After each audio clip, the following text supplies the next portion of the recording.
Welcome to Crying Out Cloud, the podcast that will make you laugh, cry, and reconsider all of your cloud security fears.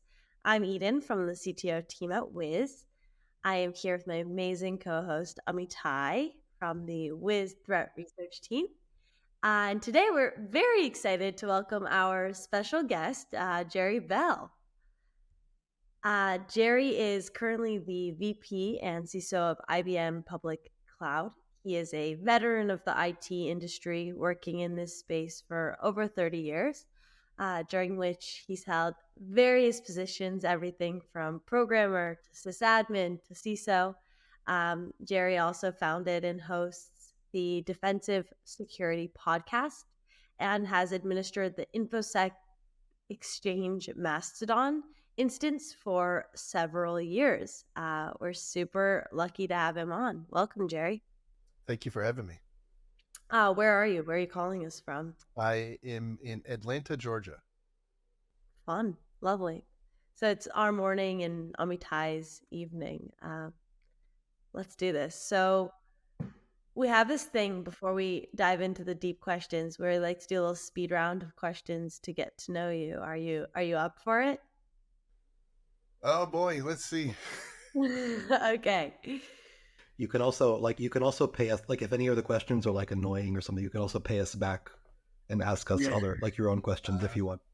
Okay. Okay, the first question is, why do you call yourself the Chief Llama Officer, and how did that start? So on my podcast, which by the way has been on hiatus for a little bit, but I'm working on getting it going again. Early in its life cycle, there was a news story about I think it was in Arizona. There was some llamas on the loose, and I made a stupid joke on my podcast about this. I don't even remember what the joke was, but it really took off, and the llama became kind of my online persona. So it's what I use as my avatar. Anyway, most people online know me as a llama. Amazing. Great animal to be known as. I just wanted to mention that llama in Hebrew means why. So like that's like always a source for funny puns. You frequently upload photos to Mastodon that show your photography. What is your favorite photo subject? Far and away, orchids. So I have a well-known orchid problem. You can probably see some of the greenery in my background here. My office is down in my basement, and I have grow lights and basically like a whole little jungle growing in my office. But my favorite subject to take pictures of is definitely orchids. Amazing. That's my favorite flower to gift people. So it's a good problem to have. We know from your Mastodon you have a dog and a cat, but are you a cat or a dog person? It's really hard to classify myself as one or the other. I love both of them. They're obviously very different. I have had cats for much longer than I've had dogs, but the relationship that you have with a dog is much more it's a much closer connection. So I don't think that I could say that I like one more than the other. They're both awesome. Yeah, well, Amitai's a notorious cat person, and sometimes his cat makes an appearance. Maybe both of your cats will make an appearance during the podcast. He might, yeah, they might. Like he's sitting here next to me, so if he decides to wake up, then we'll have a surprise visit. I also just remembered that I actually have this, which is a llama. Hey, so there you go. So it's very thematically appropriate. But I wouldn't call myself a llama person. I think I'm also more of a cat person, as Ethan said. So you were podcasting, I think, way before podcasting was cool. Not to say that your podcast isn't cool. And we were wondering what made you like think of doing it. Like, how did it get started? That's an awesome question. So back, it's an interesting story. I was a director of IT at a little company called Internet Security Systems back in the 2000s, and that company was bought by IBM. And I was more on a CIO trajectory at the time than a CISO trajectory. And an interesting thing happened once I became part of IBM. I was branded as the security guy, and so I kind of embraced it, and I started listening to podcasts. This is probably circa 2000, 2009, 2010, and I really enjoyed listening to them. But the challenge was most of them were what I would characterize as kind of the morning zoo type. Uh, I don't know if that is a thing in Israel, but it a very very casual format of podcast, and it was interesting to listen to people who had deep experience and knowledge in the industry. But what occurred to me was, there's a big missed opportunity for sharing learnings. And this was, by the way, at the time that like the Google Aurora hack was happening, and there were lots of things like mesoscale things happening in the industry. And I was a little frustrated that there just weren't a lot of people talking about those sorts of things. And so um, I decided that I needed to get better. I needed to learn more, and B, I thought it was something that would fill a niche. Um, and I consternated probably for a year on what music to use, and that was really the biggest thing that kept me from starting, was finding just the perfect introductory music. Like choosing the best sneakers before you start running Yes, marathons. Oh, it's interesting. So essentially, it was like a learning vehicle, um, like to talk to interesting people. yeah, it was.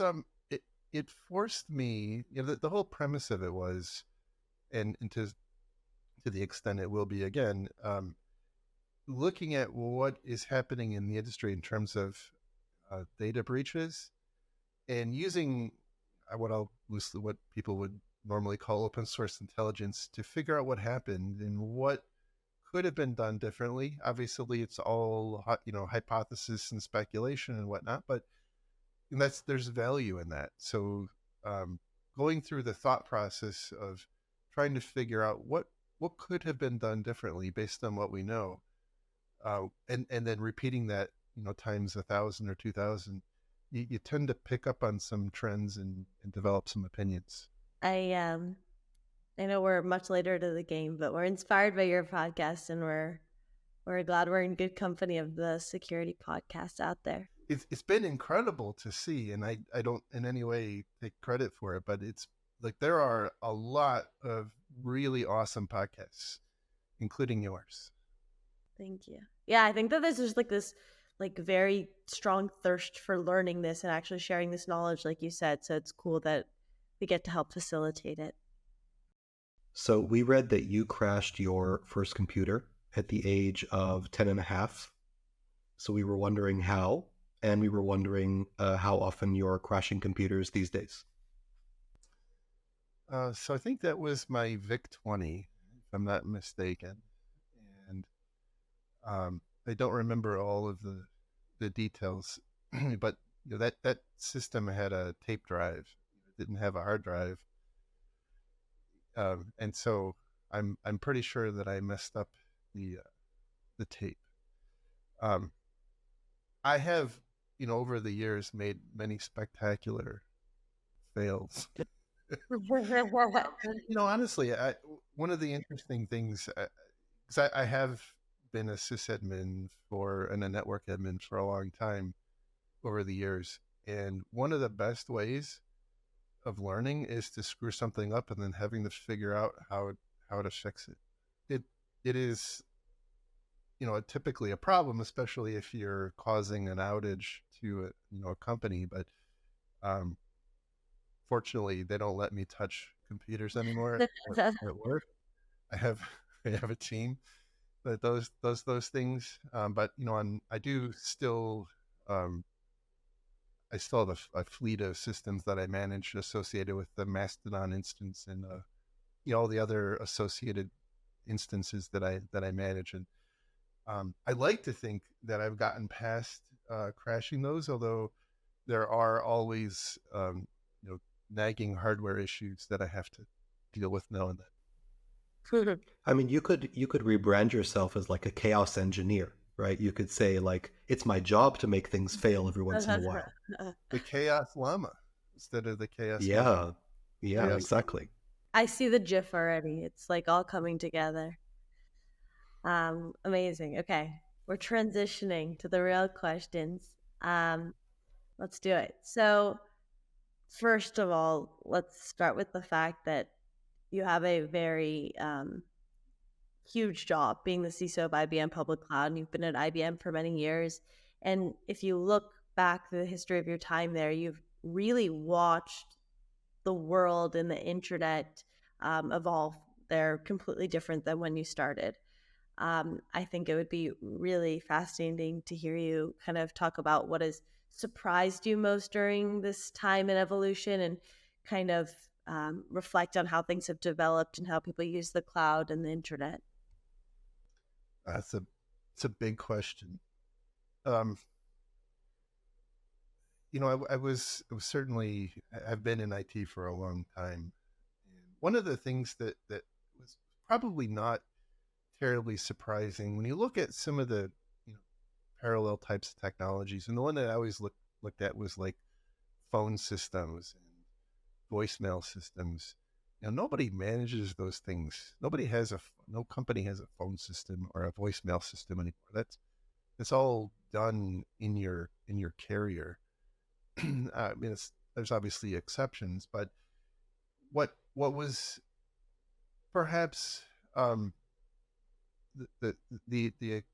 speed with which it happened was surprising. The consolidation of IT infrastructure in the cloud providers, and that actually, frankly, was one of the things that I was excited to come into IBM Cloud. I was not in cloud my entire time at IBM, and that was something that a kind of a macro scale trend I saw happening in the industry is, over time, my expectation is that on-prem IT, notwithstanding laptops and tablets and whatnot, I think is going to become much less common in the same way that having your own phone system. Sure.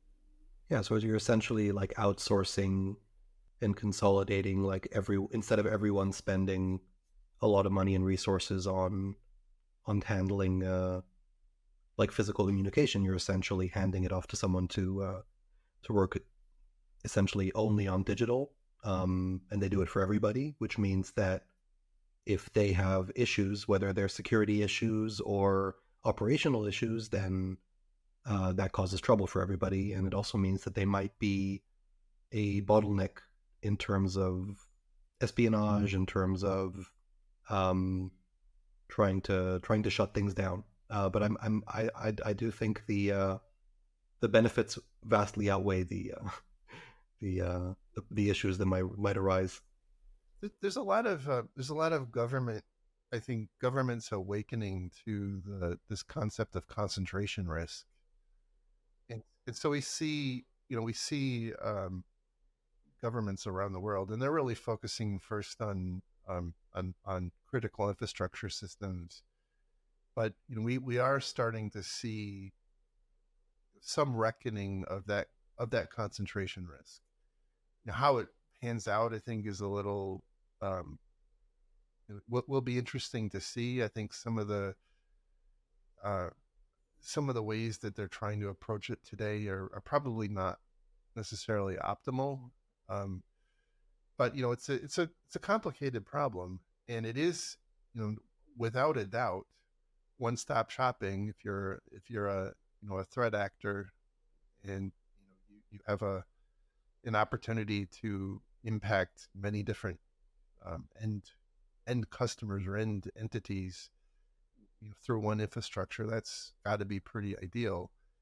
But it does also allow concentration of expertise and funding and whatnot to defend those things.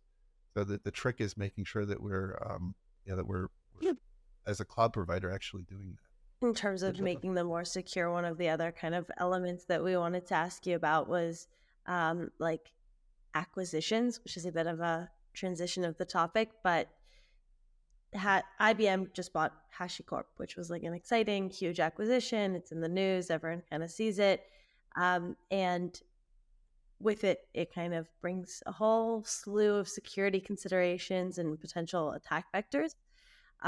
What comes to mind is like the Microsoft case with Storm 0558, where we found out that the initial access was because of an acquisition, which kind of from your viewpoint as a CISO, acquisitions can be complicated because you're working through how to bring another company into the fold and still managing the risks associated with each of these and then new ones to the merge.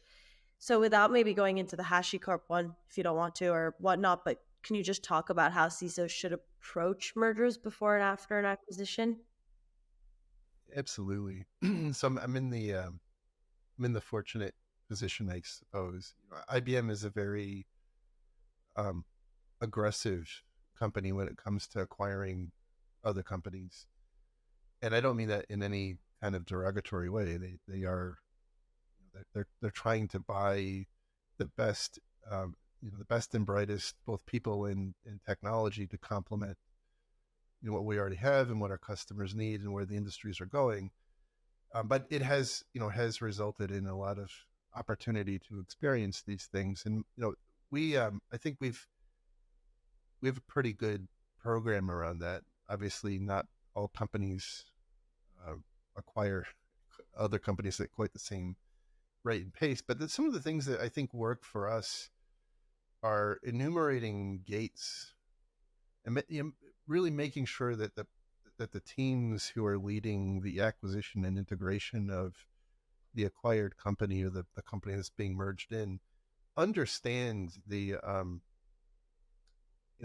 different phases that need to be gone through, and so it can easily turn into, because I've seen both sides of this fence. Like I was with one company, a small company that got bought by IBM, or sorry, got bought by ISS, and then ISS got bought by IBM, and then I've been also on the acquisition team of multiple companies coming into IBM subsequent to that. So I've seen both sides of this, and it is a very complicated dance. You're constrained by a lot of restrictions on how much sharing you can do and how much access you have both to the infrastructure and to the people. At the same time, the business is looking to yield value as fast as possible because they just spent a whole bucket load of money on this company, and they're very eager to get it off and going.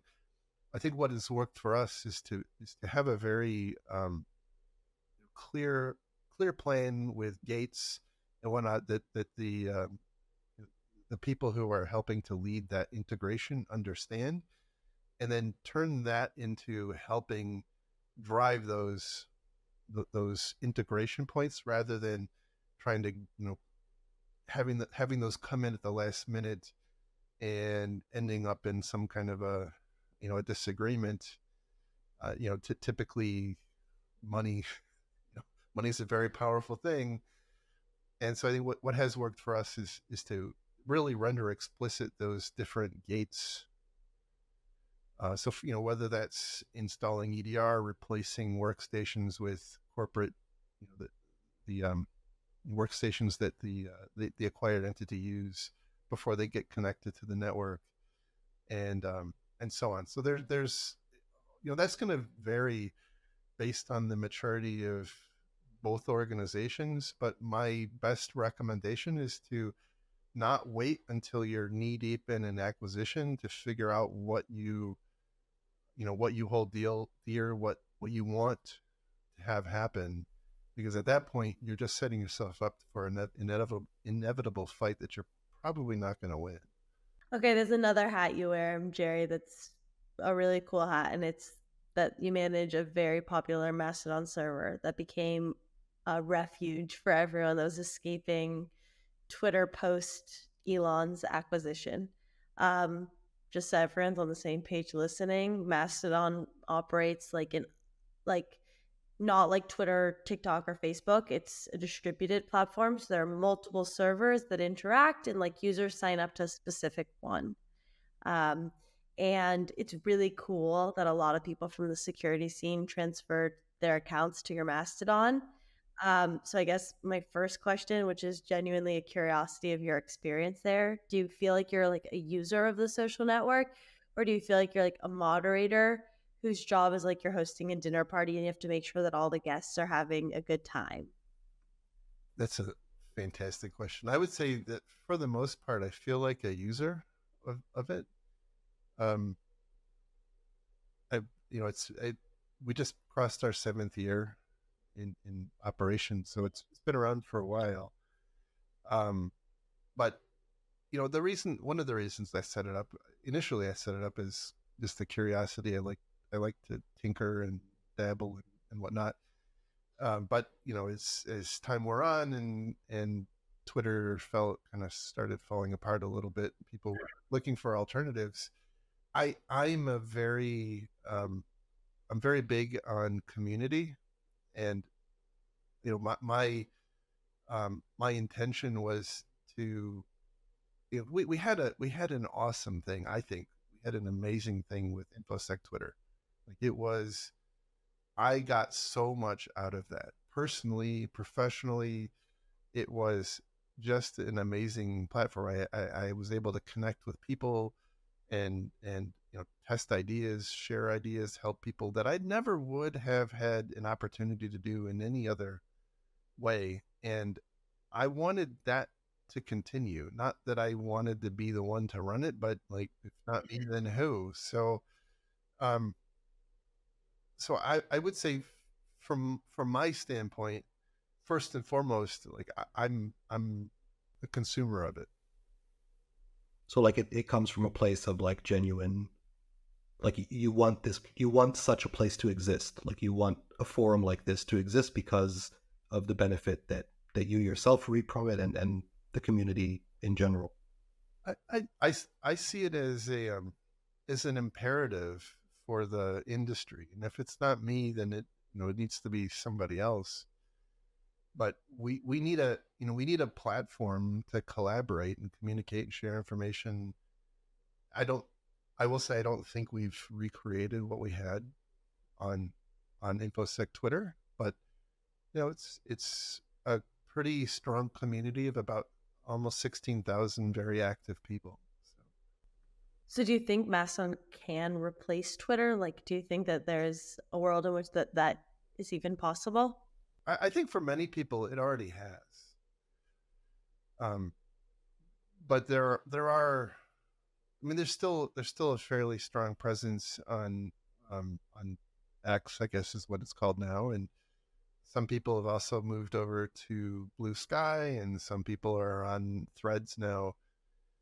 And I think one of the challenges that some people are having is this, the whole concept of fear of missing out. And I'm starting to see people with one foot in each one of those, and I think that's not very sustainable. So I don't know what the long term is. I think it's going to be wherever the center of gravity lands for the community. And I mean, if that is Mastodon for some period of time, awesome. If it's not, then it needs to be somewhere. On this little bit of a separate note, Mastodon related, like there have been severe vulnerabilities over the years in Mastodon. Like I think the one that comes to mind is the one where there was like the ability to take over anyone's account. Um, I'm curious, like how concerning was that one, or this ever-present concern kind of on your radar? And what is this entail for you? Like what that one specifically? What happened when it went down, and how do you deal with security for a security forum? So the Mastodon team is quite responsive. I know they take a lot of crap for a lot of things, and Most of it I don't think is deserved. Some of it probably is, but I think they do in my estimation a pretty good job. I mean, name one piece of software that's not had a you know vulnerability. Mastodon is pretty huge in terms of an application, so it's not terribly surprising that some person's pet project that turned big time has significant vulnerabilities is not just not that surprising. I do think that they are trying to navigate that landscape when those things happen as best they can. Um, their stated um, handling protocol for these is to notify, put put Mastodon administrators on notice that there will be a patch, and they typically give you a week or two, and they tell you exactly when the patch is going to come out. And for me, that was very beneficial because I was able to schedule like block time off my calendar so that when it came out, every time we've had a patch, we've been updated within probably 15 minutes, which I think is a pretty darn good turnaround for patching. Um, there are people, by the way, in the security community who are very consternated by that approach because the Mastodon team in that period of when they notify you that there is a big problem until the time the patch is released are not really disclosing what the issue is, just that there is a serious issue and it will be patched on X date. And then typically even after that, they wait a week or two to actually describe what the problem was. I mean, clearly you have the patch. If you're smart, you can go figure out what it was. But they're trying to thread the needle.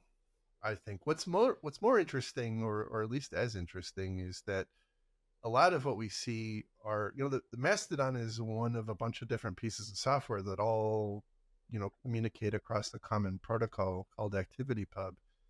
And so we tend to see when one piece of software has a problem, a lot of the others actually do too, and they just tend to end up following far behind, and ultimately they get the same patches. So a lot of those actually we did see, Mistkey and its for derivatives, and some of the others also have to supply patches.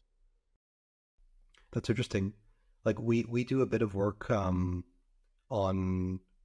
sort of looking at root cause analysis for cloud vulnerabilities. And one of the things that's always interesting is when you have vulnerability discovered in like a database offering, for example, in one of the clouds, and then like a few months later, there's disclosures about very similar vulnerabilities. Sometimes it's because it's like literally based on the same open source software, and then it's like a no-brainer. But other times it's just because like security researchers suddenly realize, oh, this is something that is possible in these types of services. Let's go look for them, and then they find them. It's also interesting what you said about the notification process, because I think a lot of companies are sort of struggling with that, and it's sort of like a damned if you do, damned if you don't situation, where like if they do give early notification, then people get mad that they're that like nation states or threat actors with a lot of resources could do patch diffing, and then discover the exploit for themselves. But obviously, like I think it's kind of I hope it's common knowledge at this point that if you release a patch and like on the same day as notifying people that a problem exists, then you're essentially almost automatically giving threat actors an advantage, and because threat actors will obviously weaponize something faster than people can patch. So I think it's been really interesting to see like the different types of approaches that companies and projects are employing. Like everybody seems to have like their own take on this, and everybody's sort of trying different things. And I think TeamCity, like JetBrains, they had like an argument about this with another like a security researchers a while ago, and they actually they brought like data. They said like we have data showing that our approach is the best approach, which might have been biased. Like, I don't know, but I think it was interesting that they actually like they brought statistics to this fight. So I hope other companies do that as well, and then we'll see who it turns out to be. Best approach. Yeah. I can say, there's not a perfect approach. Like, there's not one that's going to make everybody happy. For me, the approach the Mastodon team is taking, I think, works really well because it gives me a chance to patch if they were to drop it, without prior notice. It would take me a lot longer because I have stuff to do. It's not my full time job, and but the way they're currently doing it, like I said, I think in every instance I've had them patched within, certainly within a half hour of the patch coming out, which I think is pretty darn good. Really good.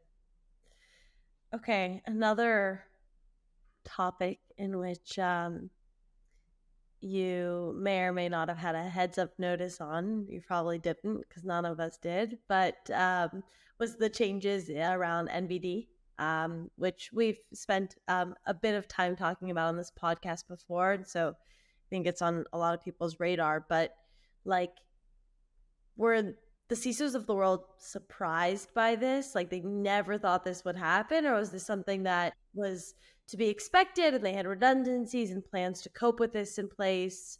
I think it'd be interesting to hear that. And also, like, given the current state, like, what should be considered regarding NVD in the future around this sensitive topic?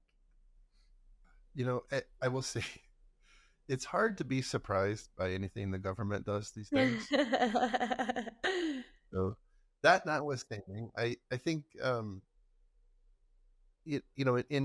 hindsight, it's pretty obvious that there were problems. I do think that there were quite a few people taken by surprise. I think a lot of organizations are already aligning themselves around different tool sets like Tenable or Twistlock or different industry tools, and those were, I think, for companies that relied on those. In the case of IBM, we have our own internal threat research organization, so we're probably a lot less impacted than other organizations.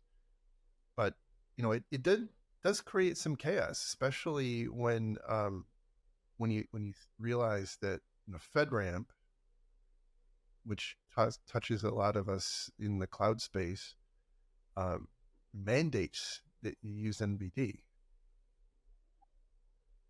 and now suddenly NVD is not it's not being updated, and so that has caused a bit of a challenge. But even there, we we're doesn't really relieve you of the obligation to keep your environment secure, right? That is the ultimate goal as a CISO, is making sure that your environment is secure. And so if you can't use the NVD because they're running months behind on categorization, you have to go some other direction.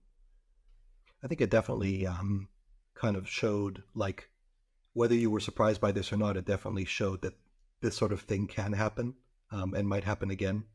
It does kind of make you wonder, like, if there are similar resources to NVD in other spaces, like what maybe we should, like we mentioned chaos engineering before, maybe we should try to act as though they don't exist for a week and see what happens and see like how we can deal with their absence.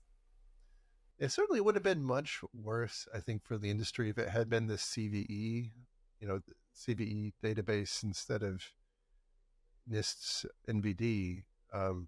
But you're right. If the government gets tangled up in some kind of a funding knot, and it doesn't work for some period of time, how do you continue? Because vulnerabilities are continuing to be identified. So it's an interesting exercise. There's a great account, and it's not super active anymore, but I know on Twitter it used to be. It was the Bad Things Daily, just ideas for tabletop exercises, like you just found out that your CISO's in jail. What for for embezzlement? What do you do? And it was those sorts, those sorts of ideas, and so I think it's an interesting one to throw in that pile to think about. What do you do if your vulnerability feed doesn't work anymore? Well, we have a lot of problems to continue solving in the world of cybersecurity, and we're lucky that your brain is a big part of it, and your Mastodon community is tackling things, and it is really, really, really a pleasure having you on this podcast and getting to hear your thoughts on the questions we posed to you. So thank you so much for joining us. Absolutely. Thank you for having me here. This was great. Let's do one last thing we like to do with our guests, which are, we call them the podaways, or on some days we call them the take-a-pods, where we give you the forum to just kind of summarize the most valuable takeaways from our conversation. So just things you would like people to go off and maybe continue to think about through their days, or that you think are just things of note. So we talked a bit about the concept of concentration risk, and I think that is something that organizations have to think very, very long and hard about. In terms of cloud, it solves a bunch of problems, but it creates a bunch of new problems. We didn't spend a lot of time talking about those, but there's a bunch of emergent threats, and I know that these are some of the things that Wiz looks for in their sweep of cloud providers. And I've actually worked with Wiz on some issues as well. There are new classes of challenges that we as an industry have to wrestle with as a result of largely operating from the cloud, and those are things, not the least of which is that most of the infrastructure is directly connected to the internet, and if you upload your API keys or your passwords into your public GitHub repositories, like, people can go wild. And I think we're on the cusp of, and it's already a problem, but I think we're on the cusp of seeing a really aggressive use of those challenges, or those emergent problems or complexities by adversaries, both nation states and organized crime, and even less sophisticated actors. So I think it's really important for organizations to understand that they have to upskill. They have to have people who really understand the environment. I will also say, as an industry, I think we're constrained to our creativity when we think about how we have to, the defenses that we have to put in place. And so it's really important that that we not get complacent and think about things in kind of the old guard style IT thinking. We have to really develop new skills, new ways of thinking that support the current state and going forward. Amazing. Okay. Well, thank you. That is all for this episode of Crying Out Cloud, presented by the cloud security company Wiz. If you enjoyed the show, be sure to subscribe and share a link to the podcast, but not your cloud keys.